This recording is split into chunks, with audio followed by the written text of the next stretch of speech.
देश जब आजाद हुआ, गरीबी गुलामी की विरासत के रूप में मिली, लेकिन दशकों बीत जाने के बाद भी गरीबी ना मिटी।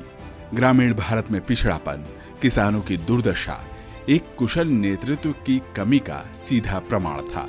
जहां जहां प्रयास हुआ, वहां वहां तस्वीर बदली। यही वो विश्वास था जिसने मात्र 7 सालों में देश के गांव की तस्वीर बदल दी। इसका आधार बना गुजरात के 13 साल का अनुभव। मंत्र था खेती के अलावा पशुपालन और गृह उद्योग को बढ़ावा।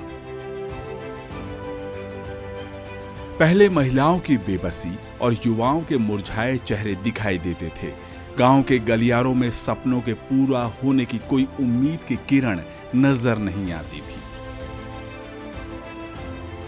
बड़े बड़े दावों और वादों के नारों के बीच जनता अपनी सरकारों को दशकों तक चुनती रही, लेकिन ढाक के वही 3 पार। शायद देश को गरीबी से मुक्ति दिलाने की इच्छा शक्ति राजनीति से जैसे कोसों दूर थी। लेकिन समय बदला और नए भारत का वक्त आया।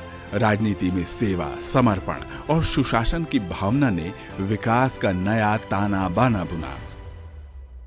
हमारे गांव भारत के विकास और आत्मनिर्भरता के अहम केंद्र रहे हैं।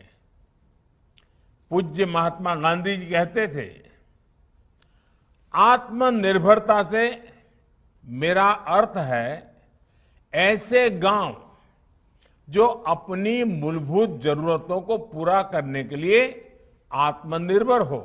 हमें नए नए अवसरों को, नई नई संभावनाओं को तलाशते हुए अपने गांवों को विकास के रास्ते पर आगे लेकर जाना है।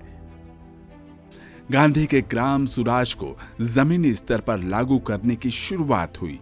इसको जमीन पर लाने का प्रयोग गुजरात के पुंसरी गांव में हुआ। राजस्थान सीमा से लगा बेहद ही पिछड़ा इलाका था गांव पुंसरी। इस गांव के युवा सरपंच हिमांशु पटेल ने गांव का कायाकल्प किया, लेकिन ये संभव हुआ उस मार्गदर्शन से जो गुजरात राज्य के मुख्यमंत्री ने उन्हें दिया। विकास का ताना बना बुना युवा हिमांशु ने नरेंद्र भाई के सपनों को साकार करने के लिए। ये वो मॉडल है जो आज देश दुनिया के लिए मिसाल बन गया है। इस पुंसरी गांव के बाशिंदों के दिल में गांधी का गांव है, जिसे डिजिटल साकार किया युवा नेतृत्व ने। पीछे रही सेवा की भावना और समर्पण भरा प्रयास। यहाँ की सुविधाओं पर नजर डाली। गांव में city bus, public announcement system, बच्चों के लिए कंप्यूटर, आधुनिक सरकारी स्कूल, पंचायत का ऑफिस, डिजिटल राशन केंद्र, गोबर गैस प्लांट जो गांव की बिजली भी बनाता है। किसी विकसित शहर को भी पीछे छोड़ती नजर आती है ये कहानी। इस गांव को युवा सरपंच हिमांशु पटेल ने देश का पहला हाईटेक गांव बनाया। इस गांव ने राष्ट्रीय पुरस्कार भी जीता।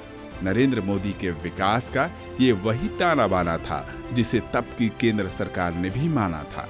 युवा हौसलों को बुलंद करने और गांवों के कायाकल्प की प्रेरणा कुछ खास थी, खुद मानते हैं हिमांशु। उस समय गुजरात के मुख्यमंत्री नरेंद्र दामोदर दास मोदी ने उन्हें पूरी छूट दी। राजनीति में सेवा और समर्पण का एक जीता जागता उदाहरण है आज के हमारे प्रधानमंत्री। देश के प्रधानमंत्री नरेंद्र भाई मोदी जी के नेतृत्व में खास करके ग्रामीण क्षेत्र में जो डिजिटल इंडिया का जो असर देखने को मिल रहा है, वो काफ़ी व्यापक प्रमाण में गांव के लोगों को सरलता प्रदान करता है। गांव के फार्मर की लैंड रिकॉर्ड हो या गांव में टेक्नोलॉजी का व्याप कैसे विस्तार किया जाए, कैसे स्कूल एजुकेशन में, प्राइमरी एजुकेशन में कैसे डिजिटलाइजेशन फॉर्म में लेके बच्चों के अंदर शिक्षा के स्वरूप में भी उसको अच्छी तरीके से इम्प्लीमेंट किया जाए, ये सारी चीज़ें स्पेशली मेरे गांव में हुई। और प्रधानमंत्री जी के नेतृत्व में पूरे देश में ये डिजिटल इंडिया की मूवमेंट से बहुत सारा फायदा भी देश को हुआ है। और देश के ग्रामीण क्षेत्र भी दिन प्रतिदिन इस टेक्नोलॉजी का निरंतर उपयोग करते हुए आगामी दिनों में भी गांव एक डिजिटल इंडिया मूवमेंट में जुड़ने की तैयारी में लगे हुए हैं। मुख्यमंत्री रहते हुए नरेंद्र मोदी गांव को तकनीक से जोड़ रहे थे। विकास की सोच को जमीनी स्तर पर लागू करने का खाका खींच रहे थे। उन्होंने पंचायती राज व्यवस्था मजबूत की, दिन रात गांव के उद्धार में लग गए। उनकी मेहनत रंग लाई। नरेंद्र मोदी की जन सेवा और सतत प्रयास के चलते गुजरात का गांव चमक गया। 13 साल के कार्यकाल में गुजरात में खेती देश से 3 गुना बेहतर हो गई। निस्वार्थ सेवा और समर्पण का मूल मंत्र नरेंद्र भाई को एक डॉक्टर से मिला। उन्हीं के गांव वडनगर के डॉक्टर द्वारकादास जोशी से। डॉक्टर जोशी गांव के विकास को रोकने वाली दलीय स्थानिक राजनीति के कड़े आलोचक थे।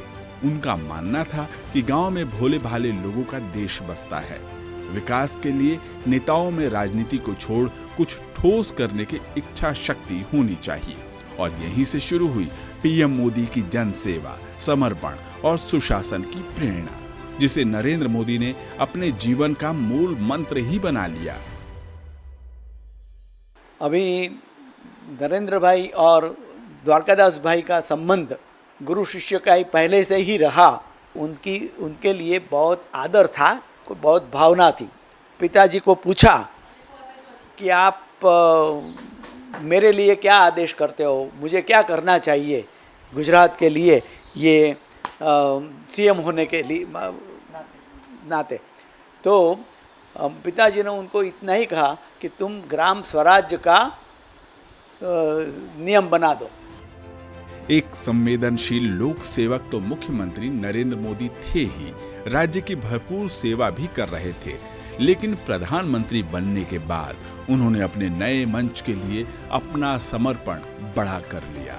अब उनका दायरा था भारत और देख रहा था पूरा विश्व। देश के लिए निस्वार्थ भाव से खुद का जीवन लगा दिया इस जननायक ने। लोक कल्याण के लिए खुद को बना दिया प्रधान सेवक। गुजरात का अनुभव देश के विकास का नया मॉडल बना। पीएम बनने के बाद संकल्प को सिद्धि बनाने में लग गए मोदी, क्योंकि उन्हें पता था कि किसी भी देश के विकास की नींव गांव के उद्धार में ही है।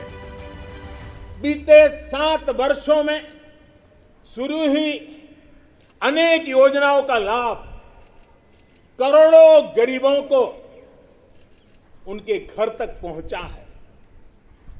उज्ज्वला से लेकर आयुष्मान भारत की ये ताकत आज देश का हर गरीब जानता है। राजनीति में सक्रिय रूप से आने से पहले पीएम मोदी जन सेवा करते रहे थे। देश भर में 400 से ज्यादा जिलों में प्रवास कर चुके थे। उसी दौरान उन्होंने ग्रामीण जीवन की कठिनाइयों को गहराई से देखा और समझा, जिसका लाभ उन्हें मिला सरकार में निर्णय लेते वक्त। जब नरेंद्र मोदी को गुजरात की जिम्मेदारी मिली, उस वक्त गुजरात में बड़ी चुनौती थी। भुज के भूकंप से राज्य को उबारना था। आर्थिक और सामाजिक दोनों ही रूप से पीछे छूट गया था गुजरात। लेकिन उनकी दूरदर्शी योजनाओं, सेवा, समर्पण और सुशासन के चलते धीरे धीरे बदलाव हुए। गुजरात में उनके पहले कार्यकाल के दौरान ही सकल घरेलू उत्पाद में 10% तक की बढ़ोतरी हुई। ये अपने आप में एक रिकॉर्ड है। गुजरात में एकीकृत विकास के लिए नरेंद्र मोदी ने काम किया। पंचामृत, सुजलाम सुफलाम, कृषि महोत्सव, बेटी बचाओ, ज्योति ग्राम योजना, कर्मयोगी अभियान, चिरंजीवी स्वच्छ आग्रही और स्वागत इस एकीकृत योजना के आयाम बने। अलग अलग योजनाओं को एक दिशा में लागू करने का मंत्र रंग लाया। गुजरात की सफलता देश के लिए विकास का मॉडल बनी। जन सेवा के लिए अपना जीवन समर्पित करने वाले पीएम मोदी ने 2014 में देश की बागडोर अपने हाथों में ली। गुजरात के सुशासन का अनुभव देश में लागू हुआ। इसका जीता जागता उदाहरण है कर्नाटक का नवरत्न अग्रहारा गांव। इस गांव के चौराहे से खड़े होकर दूर दूर तक नजर डालिए, लगता है कि कोई गांव नहीं बल्कि पर्यटक स्थल है। पीएम मोदी के गांव को इंटरनेट से जोड़ने का सपना पूरा हुआ इस गांव में। इस गांव में लगे वाईफाई से दिखाई देता है गांव का सशक्त विकास। साफ सुथरी सड़कें, आधुनिक bus stand, water purifier plant और वेस्ट वाटर मैनेजमेंट सब है यहाँ। ग्राम सुराज के साथ साथ आधुनिकता गांव की पहचान बन गई है। अभी बहुत सारा पंचायत में, बहुत सारा ग्राम में और बहुत सारा अभी हमारा देश में बहुत सारा ग्राम विकास हो रहा है, क्योंकि बहुत सारा यंगस्टर्स पॉलिटिक्स में एंटर कर रहे हैं। हमारा ग्राम पंचायत का विशेषत्व क्या है, हम डिजिटलाइजेशन भी यूज़ कर रहे हैं और पूरा ग्राम पंचायत में सीसीटीवी अप्लाई किया हुआ है और फ्री वाईफाई दे रहे हैं पंचायत का ग्राम का सब लोगों के लिए।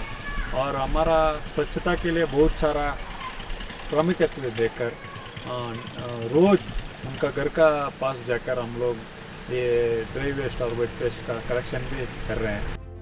ये कहानी अब भारत के गांव-गांव में लिखी जा रही है। अच्छी शिक्षा और बेहतर स्वास्थ्य के लिए शहरों की तरफ पलायन अब रुक रहा है। पीएम मोदी ने शिक्षा नीति में बड़े बदलाव किए हैं। रोजगार परक शिक्षा अब गांव के स्कूलों को ही कौशल केंद्र के रूप में विकसित कर रही है। ग्रामीण युवाओं के सपनों को पूरा करने में स्किल केंद्र बड़ी भूमिका निभा रहे हैं। गांव के इस प्राथमिक स्कूल में मौजूद डिजिटल लाइब्रेरी देखिए। लैपटॉप और टैब के जरिए पढ़ाई करते ये बच्चे। पीएम मोदी के नए भारत की तस्वीर दिख रही है। प्रधानमंत्री मोदी ने गांव में मौजूद खेल प्रतिभाओं को भी मंच दिया है। अंतर्राष्ट्रीय स्तर पर खेलो इंडिया योजना के जरिए खेलने के अवसर मिले हैं। आज खेलों की दुनिया में देश एक अलग पहचान बना रहा है। देश भर के छोटे छोटे गांवों के युवा अब ओलंपिक में मेडल जीत रहे हैं, देश का नाम रोशन कर रहे हैं। इन्हें देखकर करोड़ों अन्य युवाओं के मन में अब चैंपियन बनने की इच्छा जागने लगी है। आईटी दफ्तर की तरह दिखने वाला ये पंचायत भवन है। सरकार की किसी भी योजना की जानकारी यहाँ मिलती है। कोई भी काम अब गांव में बने जनसेवा केंद्र पर हो जाता है। किसी कॉर्पोरेट दफ्तर जैसा काम करने की प्रेरणा ले रहे हैं ये गांव के सुविधा और जन सेवा केंद्र। बदल रही है आंगनवाड़ी और बन रहे हैं वेलनेस सेंटर, आरोग्य केंद्र। गांव के विकास की इन तस्वीरों को देखकर प्रेरणा मिलती है। नए भारत में ग्रामीण लोगों के विकास का ये नया ताना बाना है। गांधी और पटेल के देश को मजबूत बना रहे हैं नरेंद्र मोदी। उत्तर प्रदेश के मेरठ जिले के कैली गांव की भी कहानी खास है। समूह में मौजूद ये महिलाएं यूं ही खुश नजर नहीं आ रही हैं। इन्हें अब सम्मान से जीने का हक मिल गया है। अपने हस्तशिल्प की बदौलत ये अच्छी कमाई कर रही हैं। इनके गांव में पंचायत ने इन महिलाओं को सहकारिता आंदोलन का हिस्सा बना दिया। इन महिलाओं के पुरुषार्थ ने इनके गांव को आत्मनिर्भर बना दिया है। देखो गांव में तो ऐसा कुछ था नहीं, लेकिन बहुत इस चीज़ के लिए भाई हमारे सेक्रेटरी साहब हैं, ये इन्होंने यहाँ पे बैठने के लिए स्थान किया है। बहुत अच्छा लगा। ये हमारे 11 महिलाएं जुड़ी हुई हैं इस समूह से। और जी जो सिलाई है, डेकोरेशन का सामान है, अपना ही करते हैं। लक्ष्मी हमारे ग्रुप का नाम है। बहुत अच्छा काम चल रहा है। पहले हम परेशान थे, अब बिल्कुल खुश हैं। समूह में रहकर खुद का विकास, ये मंत्र है सहकार का। गांव और समाज को भी नई राह दिखाना, ये मकसद था सरदार वल्लभ भाई पटेल का, जिन्होंने सहकारी आंदोलन का प्रयोग गुजरात में सफल बनाया। पीएम मोदी ने मुख्यमंत्री रहते हुए सरदार वल्लभ भाई पटेल के सहकारी आंदोलन को रफ्तार दी। गुजरात का सहकारी आंदोलन तो दुनिया जानती थी। गुजरात के आणंद में मौजूद अमूल किसी परिचय का मोहताज नहीं है, लेकिन कैसे गुजरात के अमरेली जिले में सुदूर इलाकों के लोगों को सहकार मॉडल से जोड़ा गया, वो एक अलग कहानी है। आज यहाँ के किसान खाद भी बनाते हैं, पशु चारा भी बेचते हैं और खुद की कमाई तो कर ही रहे हैं। राज्य की अर्थव्यवस्था ग्रामीण अंचल से मजबूत हो रहा है। सहकारिता की बात अगर भारत के प्रक्षेप पे करनी हो तो अमूल एक बहुत ही सक्सेसफुल सहकारिता का मॉडल है और एक आत्मनिर्भरता की तस्वीर है। देश ही नहीं, दुनिया के लिए सहकारी समिति विकास का मॉडल है। ये दुनिया को प्रेरित कर रहा है। सहकार से समृद्धि के रास्ते पर गुजरात का अनुभव अब दुनिया भी जानना चाहती है। देश की एक एक पंचायत तक पहुंचे सहकारिता का मॉडल, ये सपना है पीएम मोदी का। पीएम नरेंद्र मोदी अब देश को सहकार की खुशहाली के रास्ते पर ले चलने का प्रण बना चुके हैं। नए सहकारिता मंत्रालय का गठन इसलिए हुआ है, सहकार के जरिए लोगों को आत्मनिर्भर बनाने की सोच जाग चुकी है। सहकारिता आंदोलन गांव-गांव तक पहुंचाने में मोदी सरकार लग गई है। सहकारवाद हमारी परंपरा, हमारी संस्कारों के भी अनुकूल है।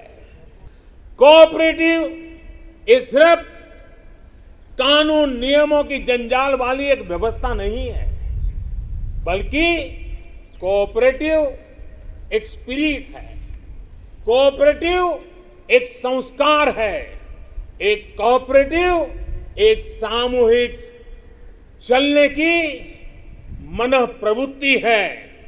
उनका सशक्तिकरण हो, इसके लिए हमने अलग मंत्रालय बनाकर इस दिशा में कदम उठाया है। प्रधानमंत्री नरेंद्र मोदी ने वडनगर जैसे छोटे से गांव से संघर्ष शुरू किया था। गरीबी की नींव में तपकर आज विश्व मंच तक पहुंचे हैं। भारत की बुनियाद को मजबूत बनाया है। वो आज भी मानते हैं जीवन एक सीखने की सतत प्रक्रिया है। वो ये बात कहते हैं, आज भी वो बच्चों से, युवाओं से, ग्रामीण जीवन से प्रेरणा लेते हैं। तकनीक के नए विचार से जितना भी संभव हो सीखा जाए, इसी प्रयास में मोदी जी लगे रहते हैं। गांव में जन सेवा से सहकारी आंदोलन की अलग पूरे देश में जले। बिहार जैसे पिछड़े राज्यों में गांव के लोगों को भी सहकार मिले। वहीं का युवा किस्मत लिखे विकास के इस नए ताने बाने का, जिसका नाम है सहकार। बिहार के पटना से 50 किलोमीटर दूर है मनेर गांव। यहाँ शोभा देवी, राजकुमारी, पार्वती जैसे गरीब महिलाएं एक समय खेती मजदूरी करती थी।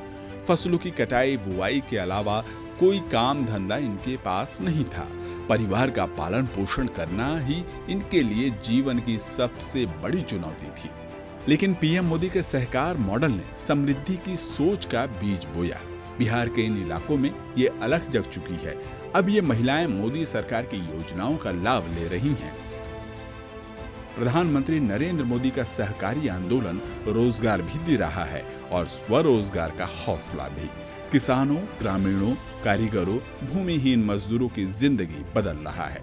महिलाएं घर की आय बढ़ा रही हैं। समाज के कमजोर और पिछड़े वर्गों को भी रोजगार मिल रहा है। तकनीक के प्रयोग से गांव एक अच्छा उत्पादक बन रहा है। देश के विकास में ग्रामीण भारत भी अपना योगदान दे रहा है। सशक्त, मजबूत, आत्मनिर्भर और खुशहाल गांव अब हकीकत बन रहे हैं। देश के गरीबों, ग्रामीण क्षेत्र और दूर दराज के इलाकों में भी भ्रष्टाचार कम हुआ है। डिजिटल क्रांति की शुरुआत हुई है। लोगों के खातों को आधार कार्ड और मोबाइल से जोड़कर दलाल और बिचौलियों का खात्मा हुआ है।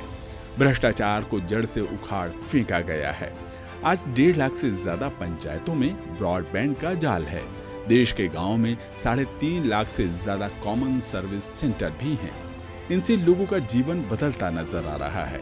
सस्ते और अच्छे मोबाइल आज हर ग्रामीण के हाथ में है। उन्हें सशक्त होने का एहसास दिला रहे हैं। ग्रामीण भारत में हर घर बिजली पहुंचाकर डिजिटल गांव की शुरुआत हुई। लोगों के जिंदगी से अंधेरे को दूर कर उजाला फैलाया गया। आजादी के 70 साल के बाद भी बल्ब की रोशनी नसीब नहीं थी एक बड़े ग्रामीण भारत को। पीएम मोदी ने एक ही फैसले से इन 18,000 गांवों में बिजली पहुंचाई। खंबे और चमकती तारों ने 85 लाख घरों के करोड़ों लोगों के जीवन में खुशियां भर दी। हमारी पहले लाइट ही नहीं थी, तो अब लाइट आ गई तो हमारे बच्चे थे पहले दिन ही चलाते थे। दिन ही चला के तो जो बसर था वो नहीं हो रहा था। अब लाइट तो चल रही है तो हमारे बच्चे भी थोड़ा पढ़ाई करेंगे, पढ़ाई की तरफ ध्यान देंगे और माशाल्लाह तो ध्यान देके तो ये मुलाजिम बन सकते हैं। इनका सपना भी अच्छा होगा। बिजली आने से हमें बहुत फ़ायदा हुआ। हमारे छोटे बच्चे जो स्कूल जाते थे ना, उस टाइम में जब टीचर उनको बोलते थे कि शाम को पढ़ाई करना, जब अंधेरे में दिने जलाते थे, उस दिने जलाकर हमारे बच्चे पढ़ते थे। हमें बहुत दिक्कत आती थी। और जब ये बिजली चली कि कुछ अरसे में इन्हें बिजली स्टोर कर दी। 1 साल में 2-3 महीने में इन्हें बिजली हमें चला कर दी। ग्रामीण भारत की महिलाओं को धुएं और मिट्टी के चूल्हों से आजादी दिलाई उज्ज्वला गैस योजना ने। इस योजना के माध्यम से गांव के कई लाख घरों तक एलपीजी के कनेक्शन मुफ्त दिए गए। उजाला योजना से गैस पाया ना, अभी मैं 1 घंटा में 2 घंटा में मेरा खाना ख़त्म हो जाता है, बना देती हूँ। फिर इसी के टाइम जो निकलते हैं ना, वो टाइम से मैं जाकर कुछ काम करके कमाती हूँ। वो काम ही मेरा सिले का दुकान है, वही इसे मैं अपना गुजरान मेंटाती हूँ और मेरा दवाई खर्च वही ये करती हूँ। पहले हम लकड़ी के चूल्हे में जलाते थे, फिर उसमें धुआं निकलता था, फिर वो मुंह में जाता था, हम बच्चे को भी ध्यान नहीं दे पाते थे, तो इसलिए हमने अप्लाई किया उजाला हमको, तो अप्लाई करने से ये मिला। इसमें फ़ायदा ये है कि हम बच्चे को भी देख सकते हैं, हमारा टाइम भी बचता है और धुआं भी नहीं निकलता है, हम जल्दी से कुछ बना भी सकते हैं, उसमें धुआं भी नहीं निकलता है।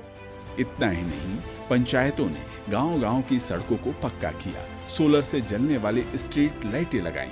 अब शहरों में ही नहीं, गांव की गलियों में नए भारत की कहानी है, जो गांव के युवा खुद लिख रहे हैं। प्रधानमंत्री नरेंद्र मोदी की सेवा, समर्पण और सुशासन की दूरदर्शी सोच से देश जुड़ गया है। हर क्षेत्र में तकनीक को बढ़ावा देने की पहल है। दिन रात राष्ट्र और जन सेवा के लिए कार्य करने की इच्छा शक्ति एक प्रेरणा है युवाओं के लिए। कारण है, नया भारत अब अपने सपनों को पूरा करने का मन बना चुका है।